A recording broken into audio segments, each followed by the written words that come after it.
So it's time. Good morning, everybody. Thanks to join us for the Congress of the Belgian group, the state of the art of the trapezometatarsal arthritis, with Pascal Ledoux as guest of honor. Pascal, thank you. I am very happy, Pascal, that you have accepted the invitation because all the Belgian group is proud of you. Yes, the Belgian group wants to pay tribute to Pascal because you are a pioneer. You are a pioneer of the trapezometatarsal Lyon, which is your first prosthesis in the 80s, your scientific work about the trapezometatarsal, and finally with Bruno Lussier and Dr. Falaise with the double mobility prosthesis. Thank you to share your huge experience of the trapezometatarsal with us. And I would like also to thank the French speakers for their participation to this Congress, because the TMC prosthesis is a French specialty. The Belgian surgeons have a lot to learn from them. Finally, I would like to thank the sponsor, the different company, Kerry Medical, Vigo, Zimmer Biomechanics, Depuis Synthèse, the Silver Partner, Lady, Aliamed, Artrex, DGO, X Medical, Hospital Innovation, Integra, Spentis. Thank you for all the participation of this sponsor. We need you for this Congress. Thank you very much. So this morning we have around 150 participants, but a lot of them are still sleeping, I think. And I hope that they will join us as soon as possible. You can ask all your questions via Zoom with the connection question and answer, but please avoid the chat. You have no connection, you cannot speak, you cannot use your microphone. If you have, we have a Hutch program, so I suggest to start directly, and I call Bruno Lussier, our moderator of the first session. Thank you, Bruno Lussier, for your participation. It's an honor for us, and I give you the microphone. Thank you very much.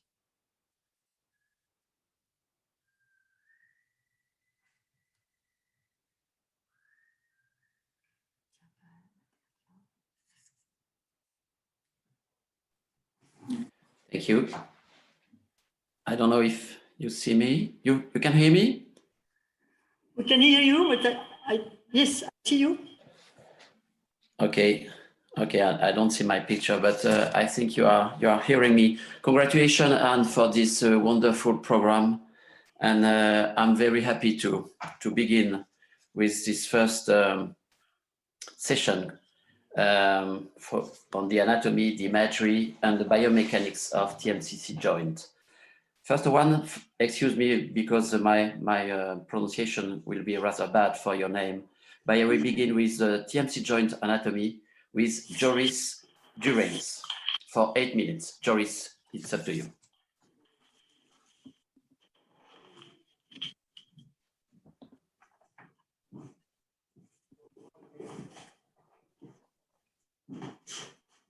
Joris.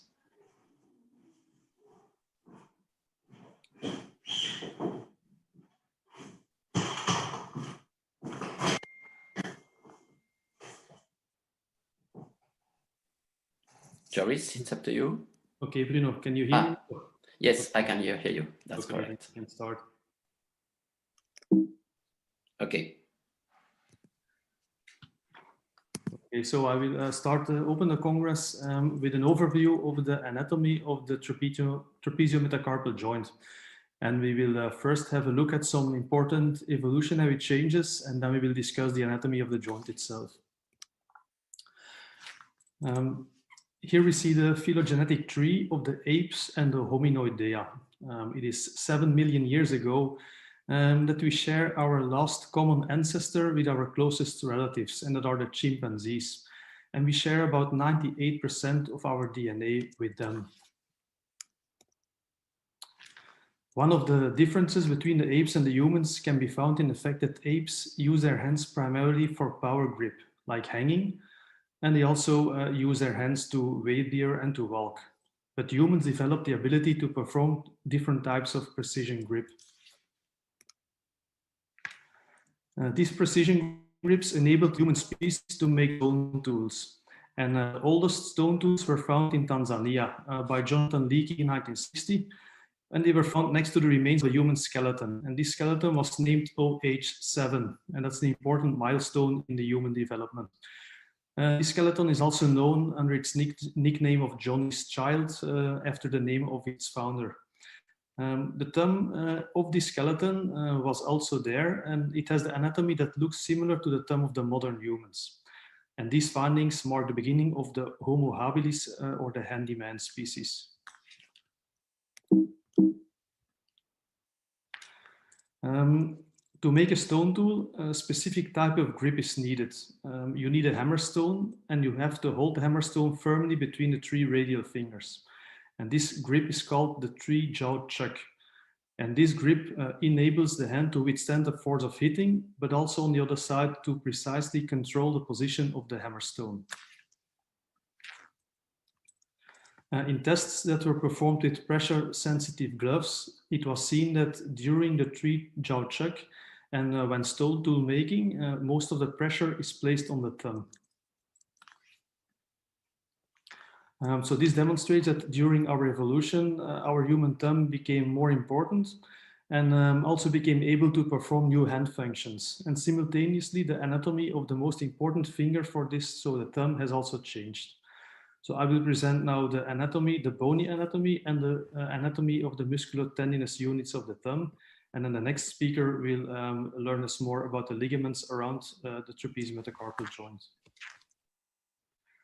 So the first characteristic of the thumb is its increased length. Our human thumb is approximately 50% longer than the thumb of the modern apes. And this makes it easier for us to manipulate small objects.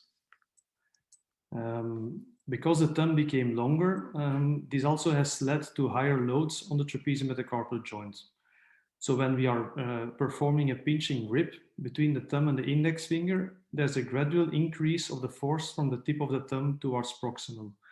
And a key pinch force of 1 kilogram leads to a 12-fold increased compressive load on the trapezius metacarpal joint. So when a person can generate a key pinch force of 10 kilogram, this means that there will be a compressive force on the trapezius metacarpal joint of around 120 kilograms. And these high stresses make the trapezius metacarpal joint more vulnerable to degenerative joint disease. Second change was the increased motion. So the human thumb is more mobile than the thumb of most apes. And this can be explained by changes in the anatomy of the joint, of the ligaments and the muscles that surround the joint. The trapezius metacarpal joint is biconcavo-convex. So this means that there's both a concave and a convex side on each side of the joint. So it resembles the saddle shape of a horse. The base of the first metacarpal has a dorsopalmar width that is 34% higher than the trapezium. And the most important feature here is a prominent volar beak at the base of the thumb metacarpal. And this beak fits perfectly in a recessus that is at the palmar side of the trapezium. The trapezium has a height of 15.2 millimeters. And there seems to be a correlation between this height, the length of the forearm, and the width of the distal radius. And this height will decrease with progressive degeneration of the trapezius metacarpal joint. And that is, of course, important when we want to place a cup of a prosthesis in the trapezium. The average length is 22 millimeters, and the average width is 15 millimeters. Biomechanically, the trapezius metacarpal joint has 2 centers of rotation. The center of abduction-adduction lies in the base of the first metacarpal, and the center of flexion and extension lies in the trapezium. In the earliest of Homo habilis, like the skeleton of OH7, the trapezium saddle was much more flat than that of the modern humans. And the consequence of this was that the motion of the trapezius metacarpal joints was more limited. And in the modern humans, we see that the trapezius metacarpal joint has more of a curved saddle. And this allows us to have more motion at the trapezius metacarpal joint. On average, the flexion and extension of the trapezius metacarpal joint is 41 degrees, adduction is around 50 degrees. And we also have the possibility of 17 degrees of axial rotation. The trapezius metacarpal joint is incongruous, certainly when it is in the resting position and in the hitchhiker position, as you can see on the top pictures. But when we give an opposition posture of the thumb or the trapezius metacarpal joint will become perfectly congruous. In this position, the volar beak of the thumb metacarpal locks firmly into the volar recesses of the trapezium. And this movement is called the screw home torque rotation. And this stability in opposition is needed for the trapezius metacarpal joint to withstand the high loads when giving a key pinch force. The other stabilizing factor of the trapezius metacarpal joint are the muscles that surround the thumb and the joint. And you can see that the relative percentage of intrinsic musculature that is dedicated to the thumb is almost doubled in humans when we compare it to our closest phylogenetic relative, the chimpanzee. These intrinsic muscles, they help to control the thumb movements, and they also stabilize the trapezius metacarpal joints. We also have extrinsic muscles of the thumb, and they are more developed in humans than in primates. In the primates, the flexor tendon of the thumb is absent, nearly absent, or connected to the same flexor muscle mass as the long fingers. Humans are almost the only species that have a separate flexor pollicis longus muscle belly and tendon, and therefore we are able to independently flex the interphalangeal joint of our thumb. In some primates, the flexor tendon of the thumb is connected to the flexor tendon of the index finger at the level of the wrist with a connective tissue strand. And this connection is still present in a certain percentage of humans. And this is known as a Lindbergh-Comstock anomaly. And these persons are not able to independently flex the IP joint of the thumb and the distal interphalangeal joint of the index finger. They will always flex together, like you can see completely on the right in that picture. Joris? Yeah. Yes. So you can first conclude, maybe. It's yeah. The final slide here. Another change is that in primates, they have only the abductor pollicis longus tendon, and it gives a connection to the base of the metacarpal and the base of the proximal phalanx. And in humans, this distal connection gave rise to a new muscle, like the extensor pollicis brevis tendon. And there's a reason why we see so many anatomical variations in the de Gervin compartment. All these changes made the thumb and the trapezius metacarpal joints more vulnerable to degeneration. Thank you. Thank you very much, Joris. It was very, very interesting. I'm sorry to talk to you. It's a task today. It is very, very interesting. And the discussion will be occur after, as said Anne, with the question and answer you can see on your computer. So now it's Philip Stockmans with ligament and stability of TMC joint for 8 minutes. Philip, it's up to you. Thank you. All right. So you hear me, I suppose? Yes. But I don't see my slides.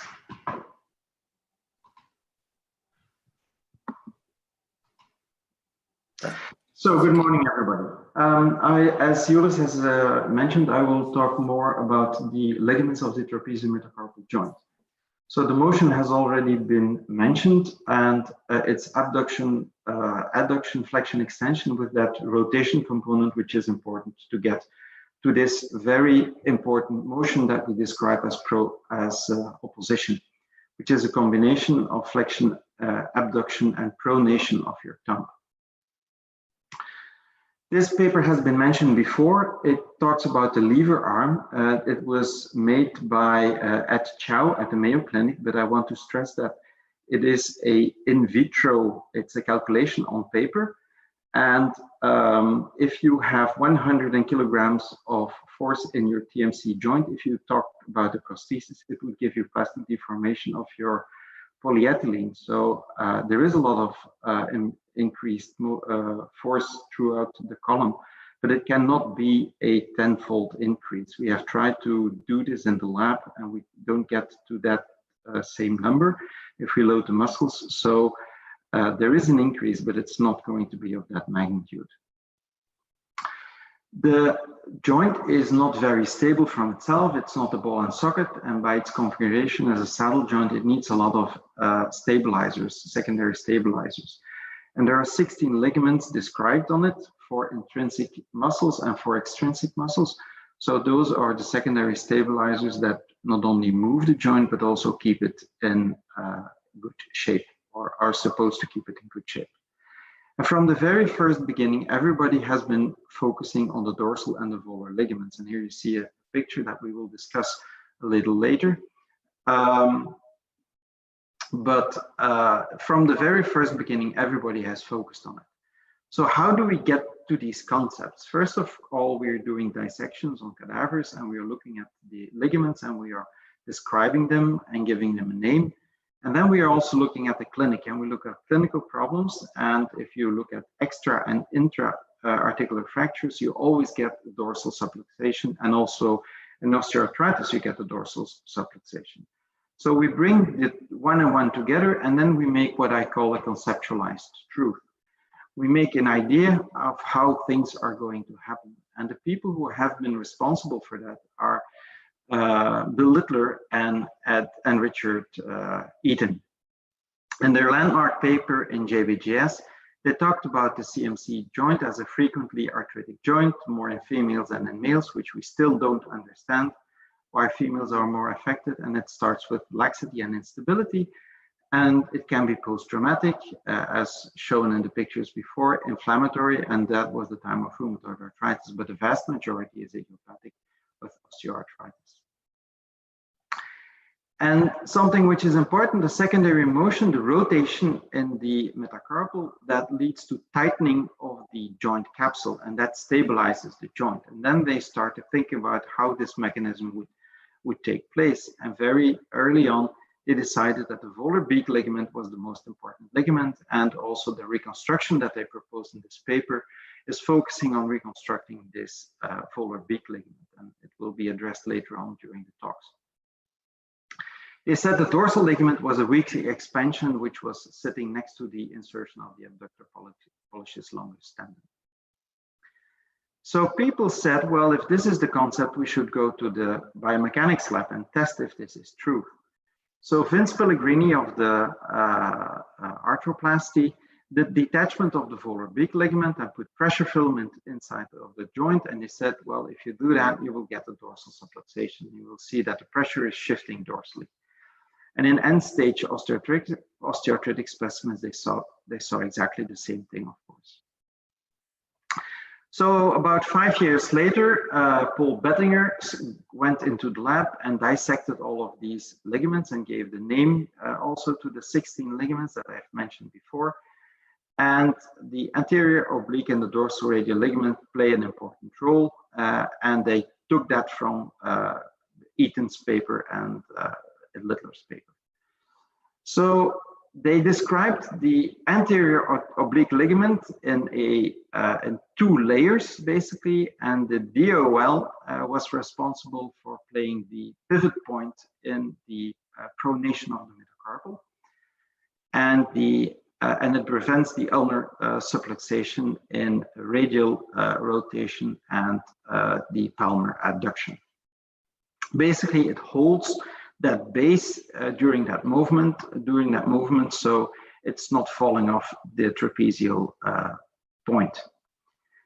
And they describe the trapezium as being part of the distal row of the carpal bones as suspended by a diving board.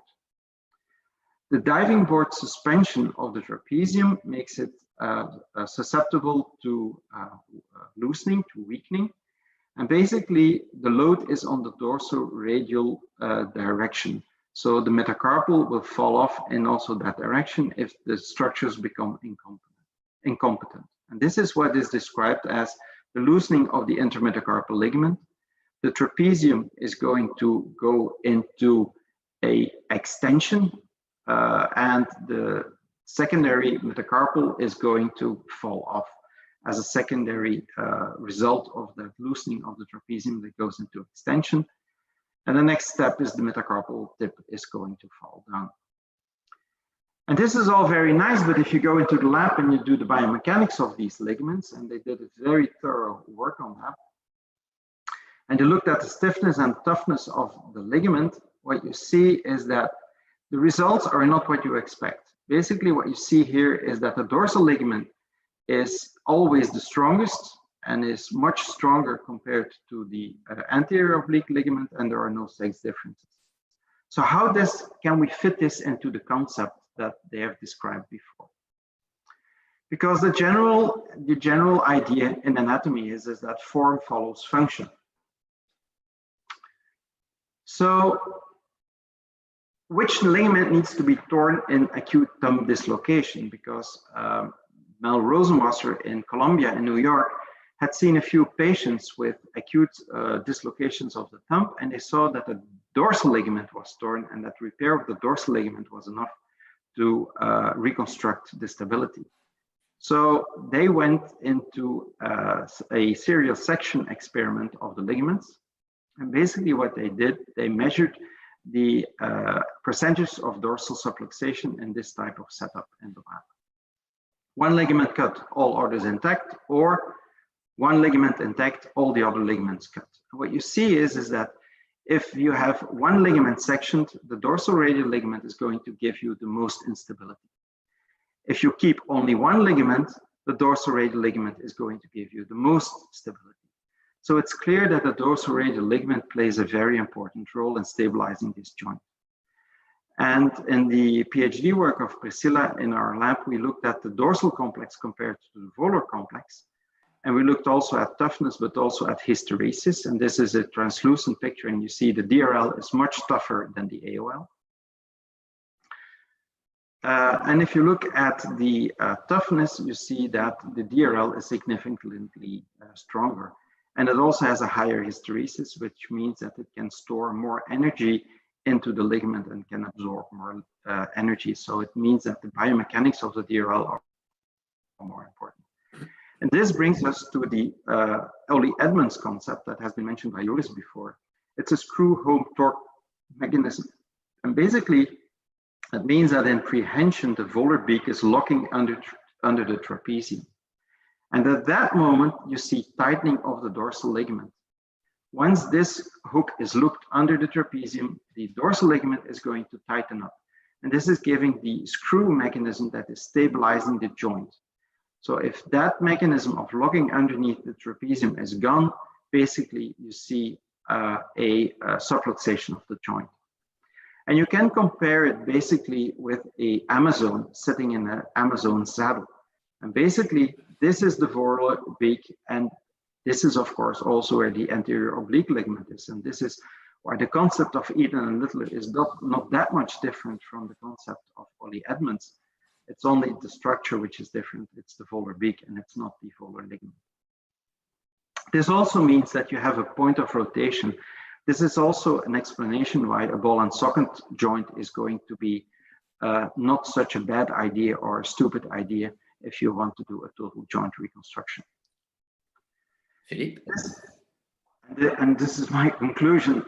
This has been mentioned before by Joris, and the important thing here is that the joint axis is not going through the joint itself. This is explaining why there is a lot of instability in a ball and socket joint if you do abduction and abduction. And here I will conclude. Thank you. Thank you very much, Philippe. It was very, very interesting. I'm sorry, always sorry to talk to people to stop, but very interesting. But now we continue with the morphological modification of the first metacarpal in TMC1 arthritis by Mr. Brunsils and Pascal Ledoux. I'm sorry for the pronunciation. Kevin? Yes, thank you. Hello, everybody. Thanks the co-organizator to invite me to this Congress. So first of all, I have nothing to declare. It's going, it doesn't work. Yes, okay. So I would like to present you our analysis about the modification of the shape of the first metacarpal base. And because we saw some difference between young and older patients in our practice, and we would like to try to see if those differences were possible to be checked on the X-ray. So we check over there, and we saw in our practice also the wear that was made on the base of the shape, the base of the first metacarpus, and we tried to check this with a study. So the aim of the study was, can we observe a radiological difference between young asymptomatic and old symptomatic patients? So to do this, we made two groups, one control group of 70 patients aged between 18 and 45 with X-ray taken in the emergency room, and a group of TMO, so trapeziometacarpal osteoarthritis with 50 patients, symptomatological osteoarthritis with pre-op X-ray. So we took some measure of face and profile X-ray and collected some data, so age of the X-ray and the sex of the patient. So to do this, doesn't work. Doesn't want to go to the next slide. Okay, so we took four measures. We take the first, it was the measure between the angle at the two most proximal points of the base and the posterior cortex of the diaphysis of the first metacarpus. Second one was a ratio between the smallest wide of the diaphysis and the wide of the base of the first metacarpus, defined by the two most proximal points forming the edge of the joint. The third was a measure of the circularity of the articular surface in profile, measured by using the highest point of the articular surface with respect to the line connecting the two ends of the articular joint surface. The fourth was a ratio M1 on M2 measured by the height of the thumb column. This is usually 0.73, the usual number at the young patient. The last element was Eaton liter rank, and that we used to see how bad was the osteoarthritis on those patients. So the results show that we had 42 women in the group osteoarthritis with an average age of 62 years. The Eaton rank was majoritarily Eaton 2 and Eaton 3. In the control group, we had 33 women with an average age of 30 years. And an Eaton rank was only 7 patients with Eaton 1. So the rest has no lesion. On the first measure, we saw that there was significant difference between both groups, with a higher angle in the control group than in the TMO group.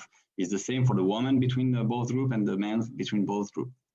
The second result was also a significant difference, and we saw that the ratio was lower in the TMO group, showing, as you can understand here, an enlargement probably of the base.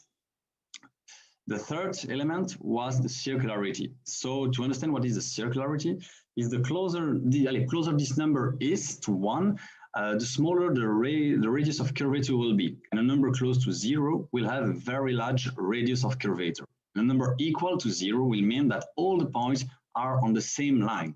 So we saw also a significant difference with a TMO group with a lower number in the TMO group. As you can easily understand over there, the arthritis caused some modification of the joint.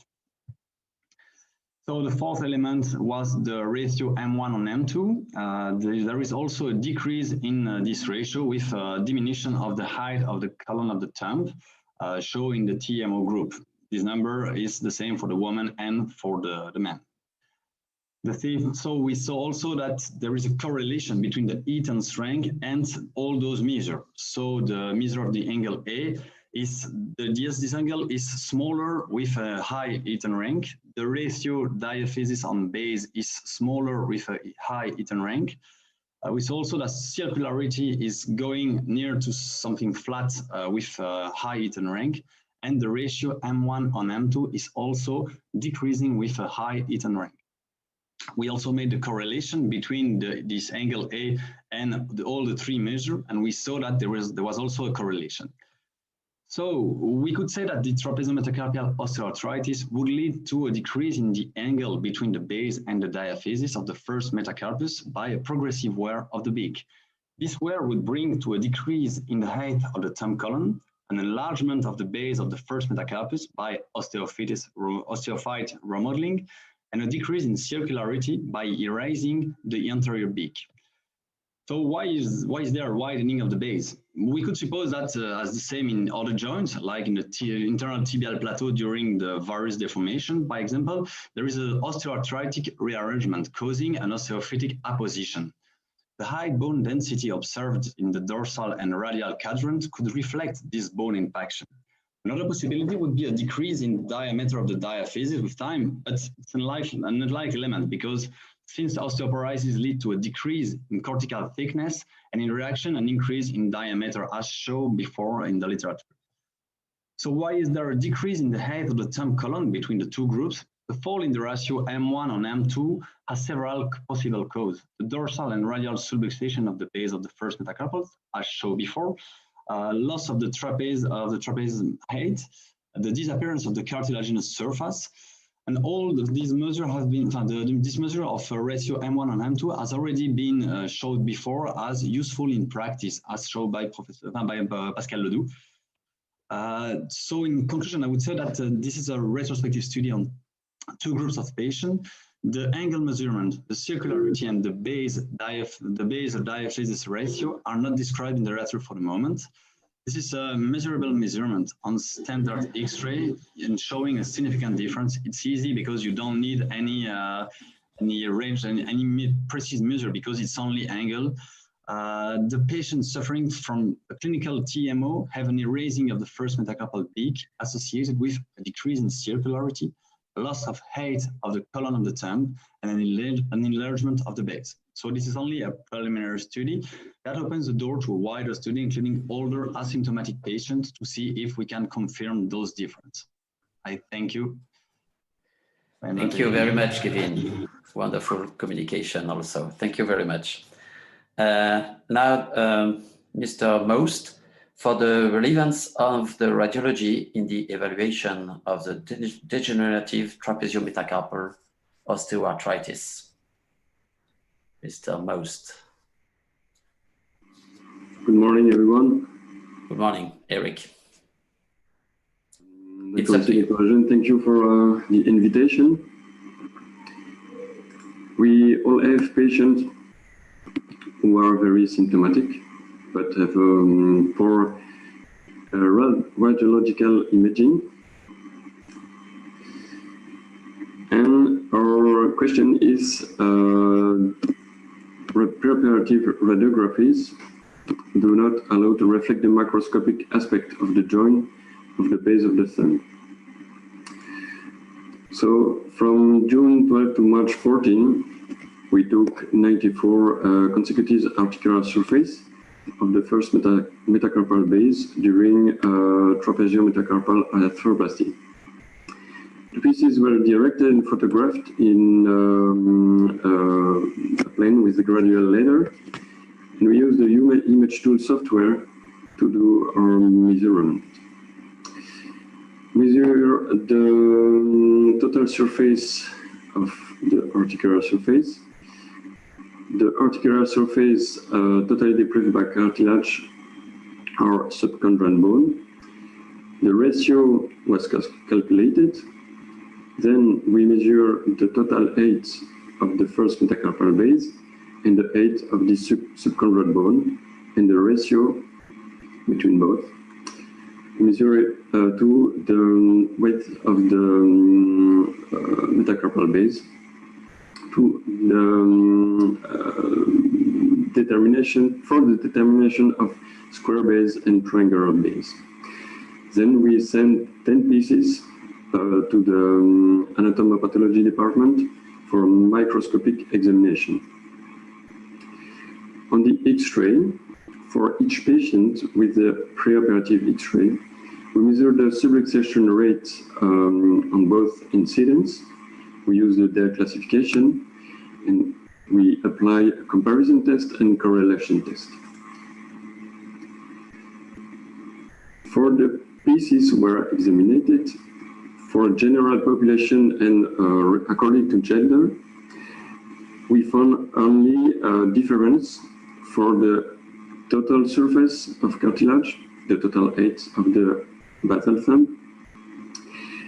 These values were higher from male gender, but we found no difference in terms of the shape of the surface. For the X-rays, we found no statistical difference between male and female in terms of subluxation on both incidents. We applied a correlation test and between the subluxation rates on face and profile picture and the rates S or H, each for the general population and then according to gender. And we found no difference between these values.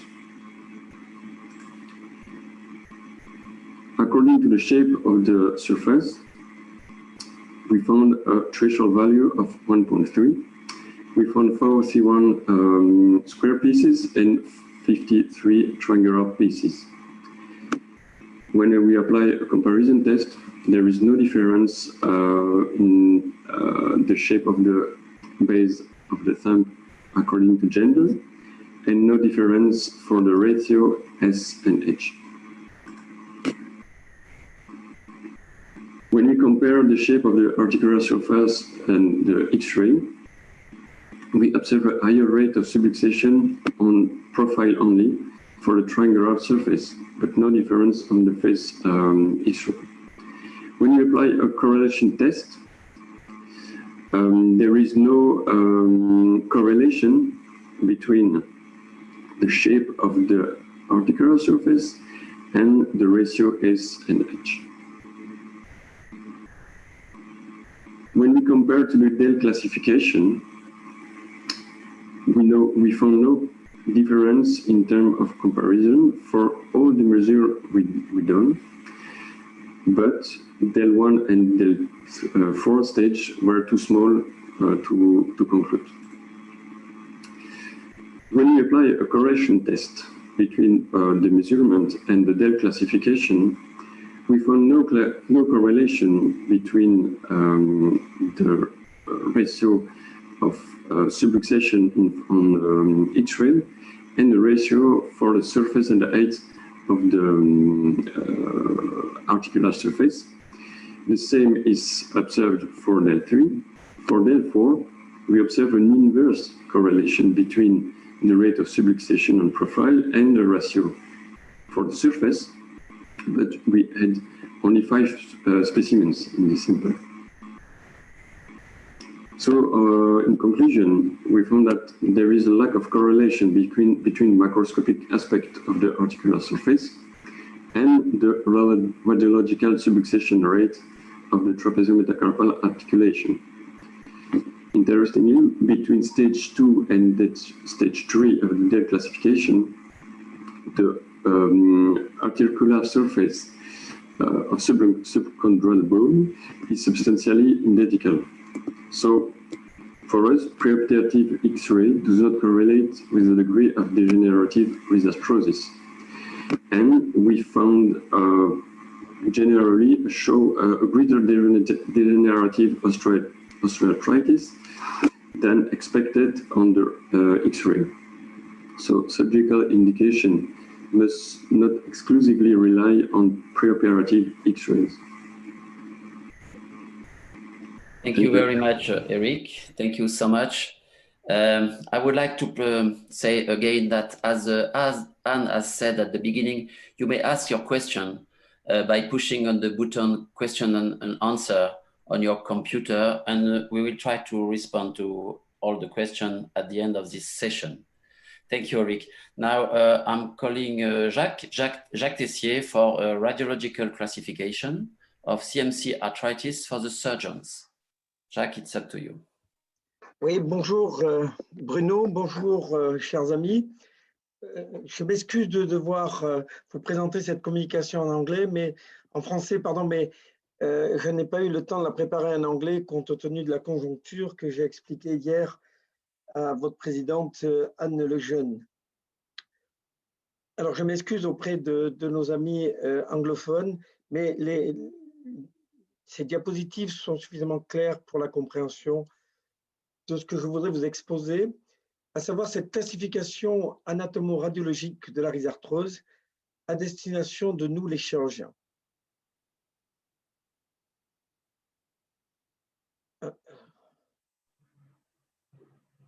Bonjour, vous pouvez juste cliquer sur le slide, comme ça vous avez le contrôle. Ouais, juste cliquer une fois. Fait. Après, vous pouvez avancer avec votre clavier. Ouais. Voilà. Ah oui, OK. Alors, ça avançait trop vite. Je vais essayer de revenir en arrière. Voilà.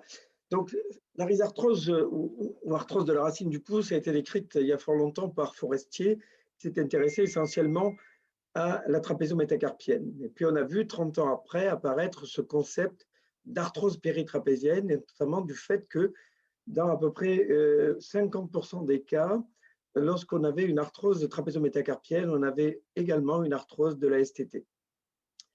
Et 30 ans plus tard, on a vu ensuite les chirurgiens s'intéresser à l'ensemble de la colonne du pouce et à ses déformations en Z, et notamment à l'instabilité du socle trapézo-métacarpien.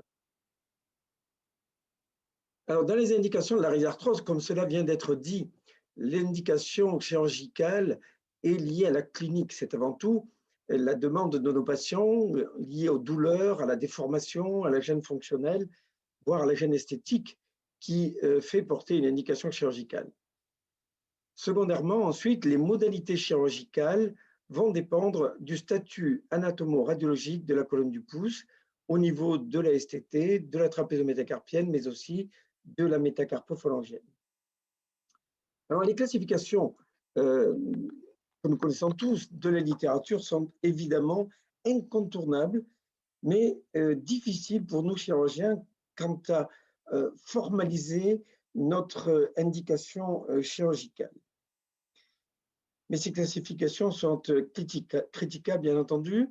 Dell intègre dans son stade 3 l'hyperextension de la métacarpophalangienne, mais ignore totalement la STT. Eaton et Littler intègrent dans le stade 4 la STT, mais ignorent eux complètement la métacarpophalangienne. Dell mélange l'état clinique, les douleurs et l'état radiologique. Eaton et Littler n'évoquent pas la déformation de la colonne du pouce, et aucun des deux n'évoque les dysplasies trapéziennes ou métacarpiennes. Alors, les bases d'une classification chirurgicale sont liées en fait au statut des différents interlignes et l'état de la colonne du pouce. L'état de la trapézo-métacarpienne, bien sûr, de face, où on peut analyser le pincement et la détérioration de l'interligne, et de profil, le glissement de la base de M1 sur son socle trapézien. L'état de la STT, et notamment le pincement et la détérioration de l'interligne articulaire, mais aussi et surtout l'état de la métacarpophalangienne, sa déformation et hyperextension, réductible ou pas, et avec de possibles détériorations articulaires. Et puis, il y a des facteurs favorisants. Dans ces rhizarthroses, les dysplasies du trapèze, dysplasie de la base de M1, parfois associée d'ailleurs, l'hyperlaxité ligamentaire, cela vient d'être dit. Et puis, on sait qu'il y a des pathologies souvent associées à la rhizarthrose au niveau du carpe, mais aussi au niveau de la main avec des pathologies intercurrentes. Alors, la classification chirurgicale doit étudier tout d'abord, bien sûr, l'état de la trapézo-métacarpienne sur la face et sur le profil. Sur la face, on va définir 4 stades liés au pincement de l'interligne articulaire. Le stade 1 avec un pincement inférieur à 50%, un stade 2 avec un pincement qui atteint 50%, un stade 3 avec disparition complète de l'interligne et un stade 4 avec une destruction et un remaniement très important de l'interligne. De profil, on va étudier le glissement de la base du métacarpe sur le socle trapézien avec un glissement inférieur à 50%, stade 1, égal à 50%, stade 2, supérieur à 50%, stade 3, et stade 4, le glissement complet de la base du métacarpien sur son socle. on prend en compte bien sûr l'état de la STT. Là, on étudie le pincement comme l'a étudié Crosby en 3 stades qui sont conservés. Pincement inférieur à 50%, stade 1, supérieur à 50%, stade 2, disparition de l'interligne, stade 3. Ensuite, la classification tient compte de l'état de la métacarpophalangienne. Métacarpophalangienne qui est déstabilisée à une hyperextension définissant une déformation en Z, Z de plus, Z de moins. Et puis, cette déformation est-elle réductible? Z, donc R ou IR, irréductible. Et puis, il y a parfois, au niveau de cette métacarpophalangienne, des arthropathies associées, de l'arthrose, de l'instabilité, qui doivent être prises en compte. Ensuite, il faut tenir compte des déformations dysplasiques du trapèze et de la base de ME1. La dysplasie trapézienne peut s'étudier en utilisant l'angle de dévers trapézo-métacarpien aux alentours de 130 degrés normalement et qui définit une dysplasie à partir de 135 degrés environ. Bien sûr qu'on peut parfois s'aider de tomodacitométrie pour préciser cette déformation trapézienne et également étudier la hauteur du trapèze. Et enfin, il faut tenir compte de l'angle de varus métacarpien qui est lui aussi dysplasique, parfois concomitamment de la déformation trapézienne, mais pas toujours. Et lorsque l'on doit préparer, notamment pour la mise en place d'une prothèse, d'une tige métacarpienne, le premier métacarpien, il faut tenir compte dans notre coupe, dans la préparation de la coupe, de cette déformation qui fait qu'au lieu de réséquer 5 mm environ, eh bien, on va réséquer beaucoup plus. Ça peut être 10, ça peut être plus de 10 même parfois dans certaines situations. Et donc, pour nous, chirurgiens, cet élément est très, très important. Alors, à partir de là, on peut définir par cette classification le statut préopératoire de notre pouce. Ici, par exemple, de face, vous avez un pincement de l'interligne qui est supérieur à 50%, TMF, donc trapézo-métacarpienne de face, TMF 3. Le glissement trapézo-métacarpien, TMP de profil, donc 1, un glissement inférieur à 50%. L'état de la STT, là, il y a un début de pincement, donc STT 1. Au niveau de la MP, il n'y a pas d'hyperextension de la métacarpophalangienne, Z-. Et on ajoute là, par contre, il faut en tenir compte, au niveau de l'interphalangienne, on a une arthrose très évoluée, IPP+. Ici, une autre situation où on a une trapézométacarpienne de face qu'on définit stade 3, hein, un pincement qui est complet, un glissement trapézométacarpien qui est un peu plus important, à peu près c'est la moitié de la base du métacarpien qui a glissé du socle, on le définit donc TMP2. La STT reste de bonne qualité, donc STT 0. Il n'y a pas de déformation Z, MEP Z-. Par contre, il y a une dysplasie trapézienne indiscutable et que cette patiente, une hyperlaxité, et on le voit avec l'espace ME1, ME2 qui est extrêmement distendu. Autre situation où on a par exemple ici, de face, un pincement complet de l'interligne avec un début de remaniement. On est une trapézométacarpienne stade 3 qui est en train de devenir 4. Le glissement, on le voit, trapézométacarpien, lui, est beaucoup plus important, stade 3, c'est plus de 50% de la base du méta qui a glissé. La STT est définie 1, la MEP Z-, et dans ce cas, il y a cliniquement un canal carpien associé. Ici, une forme beaucoup plus évoluée où on a une destruction complète de l'interligne trapézométacarpienne de face, donc TMF 4, le glissement trapézométacarpien environ la moitié de la base du méta, TMP 2. La STT, paradoxalement, sur cette forme très évoluée, reste de très bonne qualité, STT 0. On a une déformation en Z de ce pouce avec une hyperextension, c'est un Z+, qui dans ce cas-là est cliniquement réductible, donc Z plus R, réductible, et il y a une dysplasie trapézienne indiscutable associée. Jacques. Oui. Oui, Bruno, j'ai peut-être écoulé mon temps. Oui. Oui, voilà. Bon, voilà. Tout ça pour dire que vous voyez notre classement ici, où on tient compte de l'instabilité du carpe associé.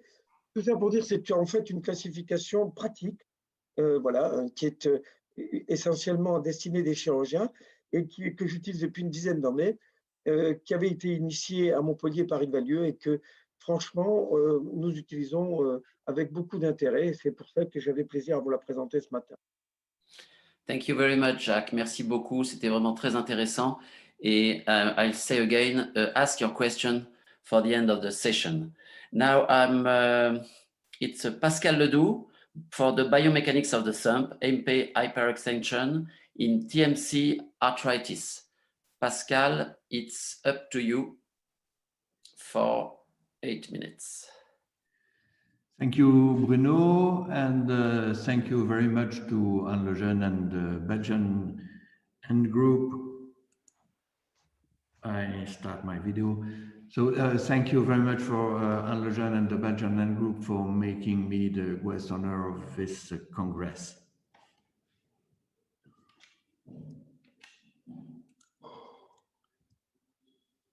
I don't have the control of the slides. Okay.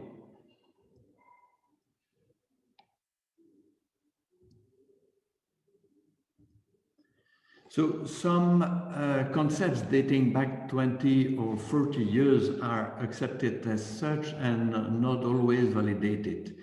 In 1993, Pellegrini said that the trapeziometacarpal was predicted by degeneration of the anterior beak ligaments.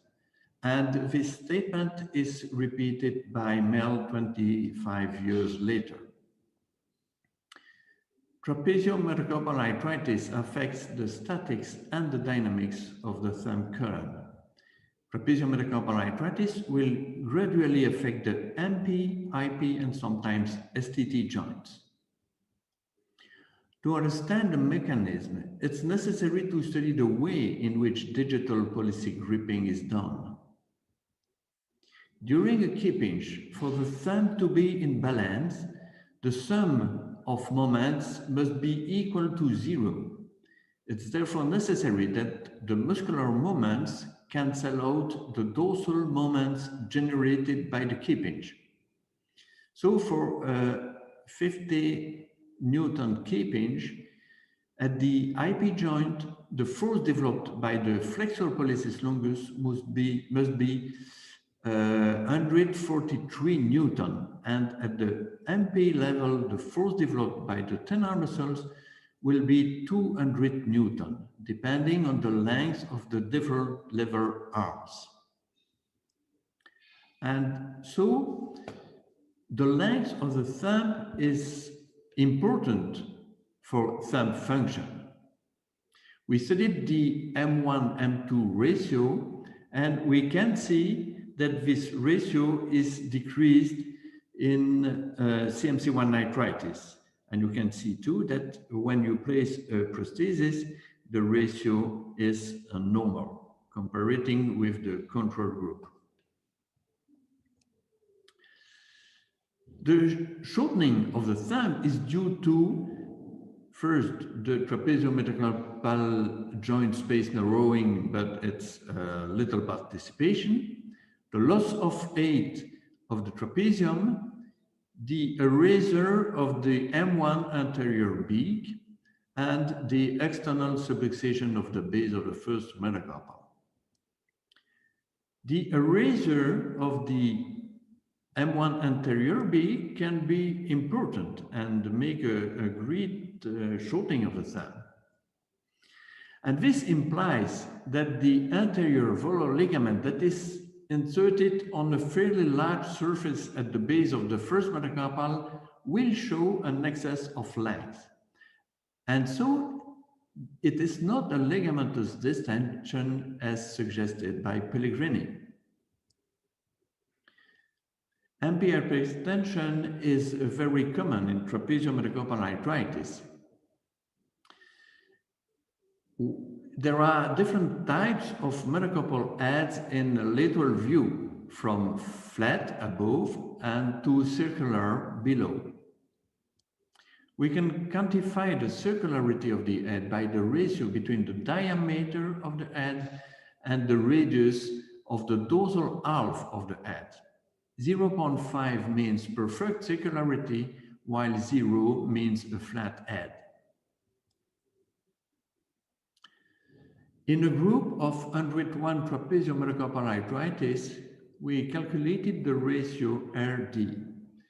The 4 patients with MP hyperextension were those with a circular head.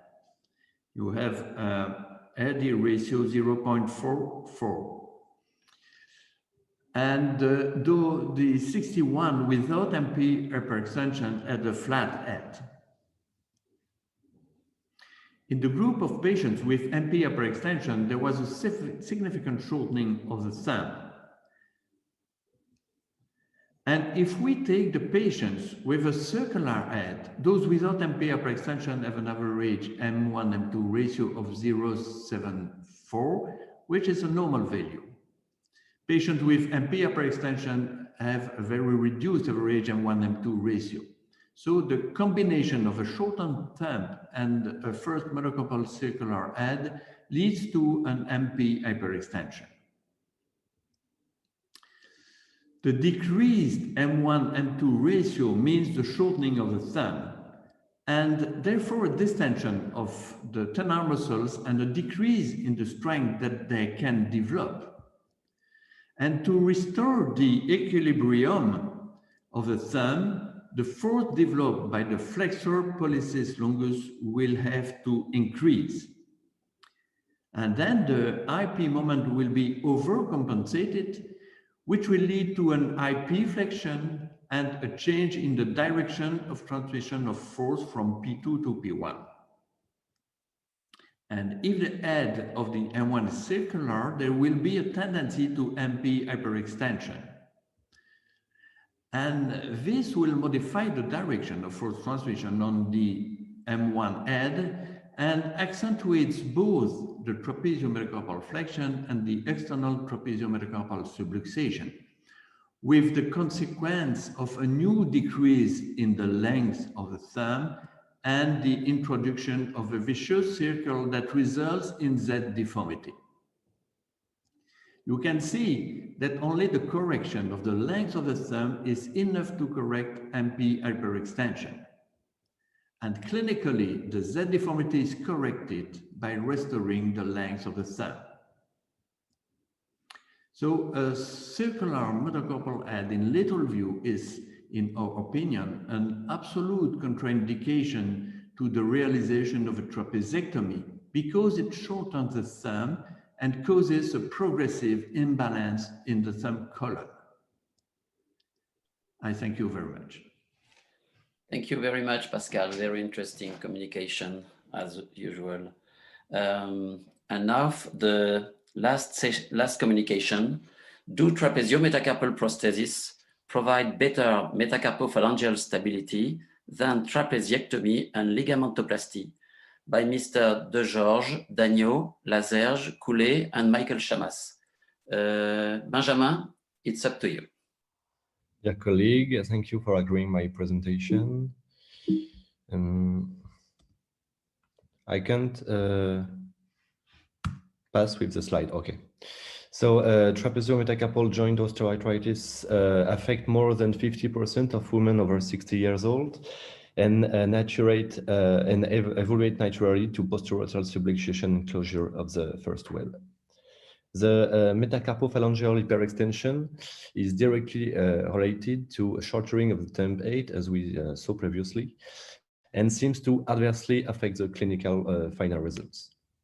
There is no consensus of the best treatment to manage metacarpophalangeal hyperextension, and none study compare its correction between the type of trapeziometacarpal joint surgery. Our objective was twofold. First, assess the correction of metacarpophalangeal hyperextension between trapeziometacarpal prosthesis and trapezectomy ligamentoplasty. And second, to evaluate the functional impact of postoperative metacarpophalangeal hyperextension. We conducted a monocentric multi-operator series on 69 patients of a mean age of 63 years old. We divided our population into 4 subgroups according to metacarpophalangeal hyperextension, and we did not find a statistical difference between the groups. We evaluate the pain, active metacarpophalangeal mobility, dynamic metacarpophalangeal hyperextension using the pinch, grip and pinch strength, and the quick dash. On X-rays, we mostly evaluate the thumb 8 as a ratio of the post on preoperative measurement, which inform us in the lengthening or shortening of thumb 8. We describe the mean follow-up of 20 months. We show greater decrease of metacarpophalangeal hyperextension with the use of prosthesis compared to trapezectomy ligamentoplasty. The prosthesis subgroup with metacarpophalangeal hyperextension over than 30 degrees and all patients who presented a preoperative hyperextension showed a significantly greater reduction of metacarpophalangeal hyperextension compared to trapezectomy ligamentoplasty. The dynamic metacarpophalangeal hyperextension was first less frequent and second lower in the trapezometacarpal prosthesis group compared to trapezectomy ligamentoplasty group. The prosthesis group show greater pinch strength and than the trapezectomy ligamentoplasty for all subgroup with preoperative metacarpophalangeal hyperextension. The thumb 8, for thumb 8, it was increased with trapezometacarpal prosthesis and decreased with trapezectomy ligamentoplasty. And we show a relationship between preoperative metacarpophalangeal hyperextension and the thumb 8 with a lengthening with the prosthesis group according to preoperative hyperextension and a decrease for trapezectomy ligamentoplasty. Finally, patient with postoperative metacarpophalangeal hyperextension had significant lower grip and pinch strength and significant lower thumb 8 compared to patient without postoperative metacarpophalangeal hyperextension. So this hyperextension is found in more than 2/3 of advanced case of trapezectomy of osteoarthritis and cause instability and weakness during the K-pinch. In our study, the pinch was significantly higher in patient with prosthesis and in patient without postoperative metacarpophalangeal hyperextension. There is no consensus on the best treatment to manage arthrosis. First, between prosthesis and trapezectomy ligamentoplasty, they show similar long-term results, and for the management of metacarpophalangeal hyperextension. Several authors proposed an algorithm to guide the management of this hyperextension with no treatment under 10 degrees, temporary pinning or extensor pollicis brevis for hyperextension between 10 to 20 degrees, volar capsulodesis or sesamoidesis when it's between 20 and 40 degrees. And when this hyperextension is over 40 degrees or with arthritis, they propose arthrodesis. However, non-treatment is considered of the gold standard. From a pathophysiology point of view, this hyperextension is directly related to the loss of thumb 8, as we saw previously, with the trapezometacarpal subluxation, the closure of the first web, and the tension of extensor pollicis brevis. The trapezometacarpal prosthesis would admit stabilization for this metacarpophalangeal hyperextension with a lengthening of thumb 8, a reduction of trapezometacarpal subluxation, and tighten of the flexor system. However, some authors did not find correction of this hyperextension with the use of prosthesis.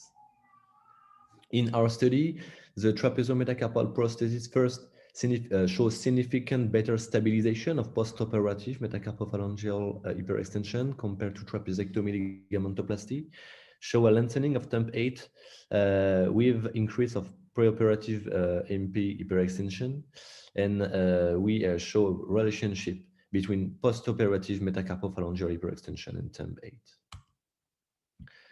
We describe several limitations in our study. First is retrospective design, the low number of subjects, and the lack of radiographic measurement scale. Our objective in the future are to conduct a prospective study with a larger sample to evaluate the surgical technique of metacarpophalangeal stabilization and try to fill in an algorithm for its stabilization with the use of trapeziometacarpal prosthesis. In conclusion, post-operative metacarpophalangeal hyperextension adversely affect functional results. By restoring the temp 8, the prosthesis provide better stabilization of metacarpophalangeal hyperextension than trapezectomy ligamentoplasty, and prosthesis may be recommended in patients with preoperative metacarpophalangeal hyperextension. Thank you for attention. Thank you very much, Benjamin. Very interesting. Thank you very much for all the speakers. This session, which is now closed, we get time for question. I think we get 4 minutes if Anne is agree with me. We can see with this communication that before proposing a therapeutic solution, surgical therapeutic solution to patients, we must consider all the column of the thumb, not only the CMC1 arthritis, but also STT joint and MP joint. So how can we ask the question with, I'm looking on Q&R. There is no question. Maybe? Until now, there is no question. Perhaps I have one for Philippe Stockmans. Do you think there is still an utility of the ligaments in case of a ball and socket prosthesis?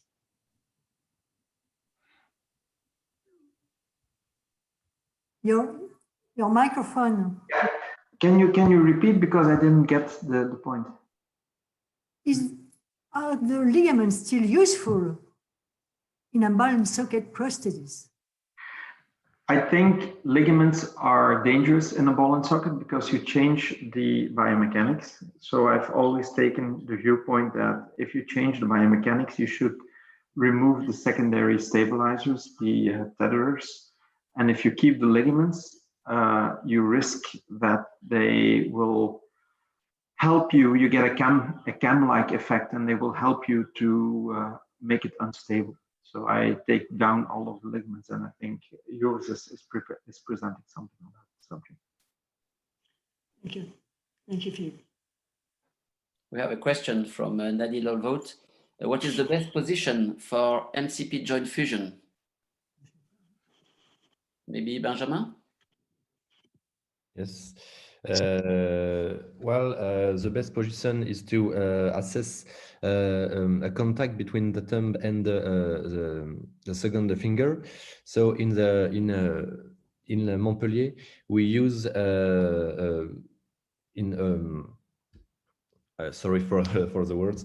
We use a little flexion of about 10 to 15 degrees in the MCP, and with no pronation, with a little pronation. Okay. Any questions?